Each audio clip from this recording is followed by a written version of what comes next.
ప్రజలు ఏమైనా ప్రాబ్లమ్స్లో ఉంటే ప్రజల ప్రాబ్లమ్స్ని ప్రభుత్వం దృష్టికి తీసుకెళ్లి పరిష్కరించేలాగా చేయాల్సింది పోయి మా కార్యకర్తలను కాపాడుకుంటాం, మా కార్యకర్తల కోసం డిజిటల్ బుక్లు పెట్టుకుంటాం, మా కార్యకర్తలను ఏమైనా చేస్తే రాసుకొని మేము అధికారంలోకి వచ్చినాక చూపిస్తాం అంటే మీ కార్యకర్తలే ప్రపంచంగా ఉంది తప్పితే ప్రజలు అనే వాళ్ళని పట్టించుకోరా అనేది పాయింట్ ఇక్కడ.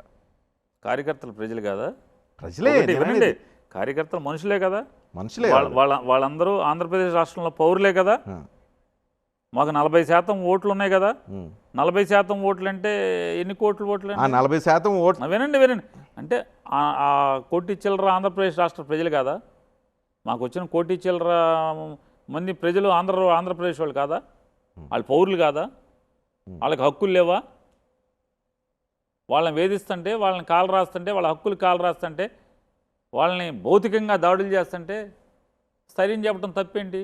మోరోవర్ జగన్మోహన్ రెడ్డి గారు 16 మాసాల్లో ఎన్ని అంశాలని ప్రభుత్వం దృష్టికి తీసుకొచ్చారు? ఎన్ని అంశాలని? అంటే ప్రజల సమస్యలు లేవనెత్తండి. మరి అవన్నీ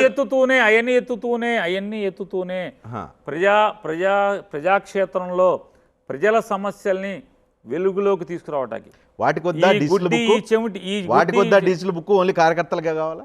డిజిటల్ బుక్ ప్రజలు ఏమనుకునే సమస్యలు ఏవైతే ఉన్నాయో మీరు మా దృష్టికి తీసుకురావాలంటే పలానా యాప్లోకి తీసుకెళ్ళి మా సమస్యలు మా దృష్టికి తీసుకెళ్ళండి, మీ ప్రభుత్వం పోరాడి కష్టపడి ఇంకోటి చేసి మీ ఆ సమస్యలు పరిష్కారం అయ్యేలాగా చేస్తామని చెప్పి దానికోసం పాజిటివ్ కోసం బుక్ పెట్టవచ్చు కదా, నెగిటివ్ కోసం బుక్ ఎందుకు? అసలు మీరు ఎంతసేపు మాలో ఉన్న ఒక మంచిని దాన్ని ఎలా చెడు చేయాలనేటువంటి లోతు తెలుసుకోవాలనుకుంటున్నాను. మీరు లోతు తెలుసుకునే మీ దగ్గర ఉన్న లోతు తెలుసుకుందాం అనుకుంటున్నా. నా దగ్గర ఉన్న లోతు తెలుసుకోవాలంటే మీరు ఒక్కసారి మీ డైలీ లైబ్రరీలో ఒకసారి చూసి జగన్మోహన్ రెడ్డి గారు ఈ రాష్ట్రంలో ఎన్ని సమస్యల మీద ఇప్పుడు దాకా పోరాటం చేశాడు. మెడికల్ కాలేజీల మీద సమస్యే కదా, మేము పోరాటం చేస్తున్నాం కదా, పోలీసులతో తన్నించుకుంటున్నాం కదా, కేసులు కట్టించుకుంటున్నాం కదా.